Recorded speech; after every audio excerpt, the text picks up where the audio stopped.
नमस्कार मैत्रिणो, मी क्रांती आहिरे. आज तुम्हाला मी आंबे दाखवत आहे. तर आंब्याचा आपण आंब्यापासून जे आंब्याची मधली जी कोय असते, तर कोयीचं आपल्याला छान असं कोयीचं आपल्याला तिथे सुपारी करायची आहे.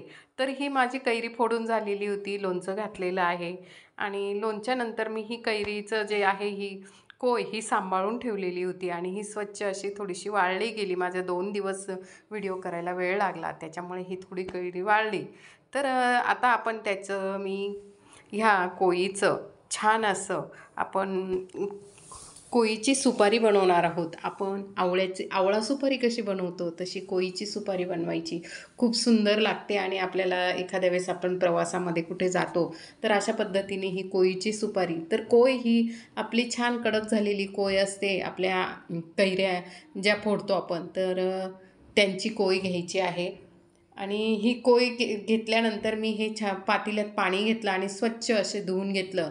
त्याच्यावरची जी साल होती ती निघून जाणार आहे आपली. बघा, अशी पातेल्यात पाण्यात टाकल्यानंतर ही वरची साल स्वच्छ अशी ही आपण चांगल्या स्वच्छ पाण्याने 1-2 पाण्याने अगदी स्वच्छ धुवून टाकणार आहोत. हे बघा, पाण्यात टाकल्याबरोबरच त्याच्यावरचं जे बारीक कोयीच्या वरचं जे खोत्रं होतं ते स्वच्छ निघून गेलेलं आहे. बघा, अशा याच्याने आपण ती स्वच्छ धुवून घेतलेली आहे. तोपर्यंत तुम्ही माझ्या चॅनलला जर नवीन असाल तर सबस्क्राईब करा. मी असे नवनवीन व्हिडिओ घेऊन येत असते. काही रेसिपी घेऊन येते असते, काही ब्लॉग असतात, काही जुने घरं असतात, वाडे असतात. तर तुम्ही जर माझ्या चॅनलला नवीन असाल तर सबस्क्राईब करा, लाईक करा आणि असे छान छान व्हिडिओ बनवत असते मी. तर बघा, आता आपल्या ह्या कोयीच्या वरचे जे साल आहे ते आपण काढणार आहोत. ते काढून घेतलेले आहेत. तर ते आपण असं छान धुवून घेतलं आणि चाळणीमध्ये नितरत ठेवले आहे. त्याचं पोत्रं आपण छान सगळं काढून टाकलेलं आहे. तर इथे कुकर घेतला आहे. कुकरमध्ये आपण 2 ग्लास पाणी टाकलेलं आहे. तर कुकरमध्ये 2 ग्लास पाणी टाकल्यानंतर आपण इथे मी तुमच्याकडे काळं मीठ असेल तर काळं मीठ टाका, नाही तर आपलं साधं मीठ असेल तर ते जरी टाकलं तरी चालेल आणि साधं मीठ टाकून घ्या. त्याच्यानंतर आपण इथे हे बघा, हे माझ्याकडे काळं मीठ होतं आणि मी ते थोडा मोठा चमचा भरून ते काळं मीठ टाकलेलं आहे आणि आपण आता कुकर गॅसवर ठेवणार आहोत. तर आपण इथे कुकर गॅसवर ठेवलेला आहेत आणि कुकर छान तापला की त्यांना 3 शिट्ट्या होणार आहे. कुकरच्या 3 ते 4 शिट्ट्या आपल्याला करून घ्यायच्या आहे. तर 3 ते 4 शिट्ट्या झाल्यानंतर आपल्याला कुकर गार झाला.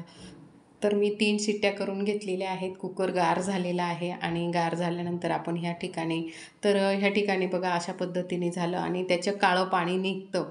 पर ते तसं काही नाही. ते काळं पाणी आपण जे हे टाकलं तर हे बघा अशा पद्धतीने ह्या अशा शिजून गेलेल्या आहेत. तर शिजून गेल्यानंतर ह्या ठिकाणी बघा असं आपण त्याच्यावरचं जे कवर असतं ते सुद्धा परत निघून जाणार आहे. स्वच्छ पाण्याखाली परत एकदा मी ह्या धुवून घेतलेल्या आहेत. तर ह्या पाण्याखाली स्वच्छ धुवून घेतल्यानंतर आपण इथे ताटामध्ये घेतले, बारीक तुकडे केलेले आहे आणि चाट मसाला लावणार आहोत किंवा जिरं पावडर लावणार आहोत. चाट मसाला लावला तरी चालेल, जिरं पावडर लावली तरी चालेल. त्याच्यावर थोडीशी आपण जिरं पावडर टाकणार आहोत. हे बघा, इथे जिरं पावडर मी टाकून घेणार आहे किंवा चाट मसाला. जिरे पावडर पण मी टाकलेली आहे. तुम्हाला वाटलं तर चाट मसालासुद्धा पण मी टाकलेला आहे आणि आधीच आपण काळं मीठ लावलं आहे किंवा साधं मीठ लावलं तरी चालतं.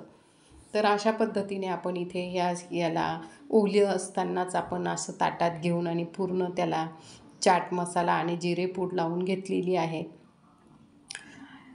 आणि असं आपल्याला 1 ते 2 दिवस छान असे कडक वाळवू द्यायचे आहे. उन्हामध्ये आपण आता वाळत ठेवणार आहोत आणि छान असे उन्हात वाळू द्यायचे आहे. तर आपण आता चला तर मग आपण उन्हात ठेवलेली आहे. उन्हात ती 2 दिवस छान अशी वाळणार आहे आणि आणि ही उन्हाळ्यात करून ठेवली तर आपण प्रवासात जाताना खूप सुंदर लागते. जशी आपली आवळा सुपारी लागते तशी. बघा अशा पद्धतीने तयार झालेली आहे. तुम्हाला जर माझी आंब्याची सुपारी आवडली असेल तर जरूर माझ्या चॅनलला सबस्क्राईब करा, लाईक करा, कमेंट्स करा.